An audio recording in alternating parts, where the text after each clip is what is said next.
এরপরে প্রশ্ন হলো, বাবা মারা যাওয়ার পর বোনের হক বুঝিয়ে দেওয়া ইসলামের দিক থেকে কতটা জরুরি? এরপরে প্রশ্ন হলো, ফজর ও মাগরিবের পর ঘুমালে কি কি ক্ষতি হয়? ফজর এবং মাগরিবের পরে ঘুম ইসলামের দৃষ্টিতে কোনো প্রশংসনীয় ঘুমের সময় নয়।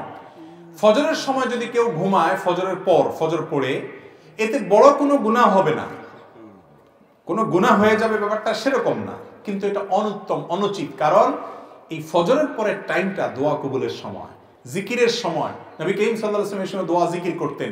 একান্ত আপনার অফিসে ডিউটি আছে, রাত্রে দেরিতে শুইছেন কোনো কারণে, ফজর পরে আপনার ঘুমাইতে হবে, ঘুমান।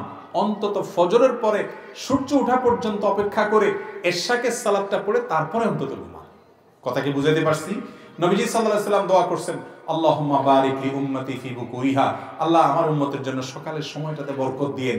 তো আপনি ওই টাইমে যে কাজ করবেন এটাতে বরকত হবে, আমল করবেন, কোন একটা কাজ করবেন, ঘুমায় অলস সময় কাটাবেন না।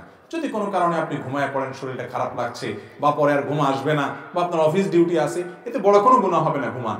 কিন্তু মাগরিবের পরে ঘুমটা যথাসম্ভব অবশ্যই পরিহার করতে হবে।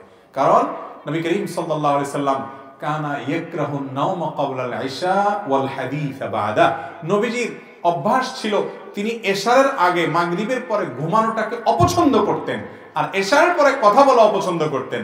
আর আমাদের স্কেল উল্টা হয়ে গেছে, আমরা এশারের পরে আড্ডা মারতে সবচেয়ে বেশি পছন্দ করি, ঠিক না বেঠিক? এশারের পরে নবীজি কথা বলা অপছন্দ করতেন, দ্রুত শুয়ে পড়ো, তাহলে তাড়াতাড়ি কি হবে, ওই ফজর পড়া আসান হবে, রাত্রে ঘুমটা ভালো হবে, স্বাস্থ্যটা ভালো থাকবে। কিন্তু আজ এশারের পরে আমাদের আড্ডা আরো বেশি জমে। এই জন্য ভাইরা, মাগরিবের পরে ঘুমটা মাকরুহ, অনুচিত, এটা উচিত না।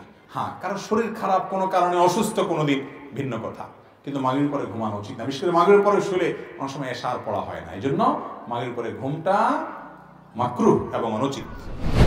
এরপর প্রশ্ন হলো, বাবা মারা যাওয়ার পর বোনের হক বুঝিয়ে দেওয়া ইসলামের দিক থেকে কতটা জরুরি?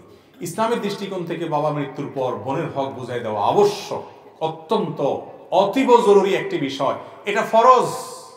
ফরজ ৫ ওয়াক্ত নামাজ পড়া যেরকম ফরজ, রোজা রাখা যেরকম ফরজ, হজ করা যেরকম ফরজ, যাকাত দেওয়া যেরকম ফরজ, বাবা মারা গেছেন, মা মারা গেছেন, বাবা বা মায়ের যে সম্পত্তি আছে, ভাই হিসেবে বোন যারা আছেন, কোরআন হাদিসের বর্ণনা অনুযায়ী তাদের যতটুকু হক আছে, জেনে জেনে তাদেরকে এটা বুঝায় দেওয়াটা ওই রকম ফরজ। এটা কোনো দান না, এটা কোনো দক্ষিণা না, এটা কোনো আপনার অনুদান না, এটা কোনো বোনদের প্রতি অনুগ্রহ না যে দয়া করে তাদেরকে বাবার সম্পত্তি দিলাম, জি না, এটা আপনাদের উপরে আল্লাহর পক্ষ থেকে দেওয়া কর্তব্য।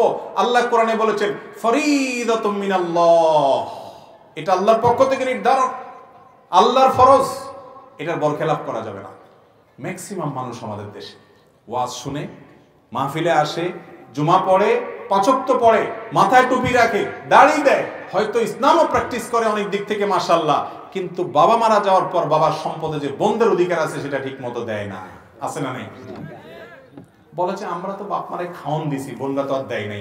খাওয়ান দেওয়া তোমার উপরে ফরজ, তুমি বাপ মার ঘরে জন্ম নিয়েছ, সেটার জন্য তুমি যদি জমি কাটে রাখো, তাহলে তুমি ছেলে হইলা কেন? তাহলে তো আরেকজনও দিতে পারে, এরকম ঠিক না বেঠিক?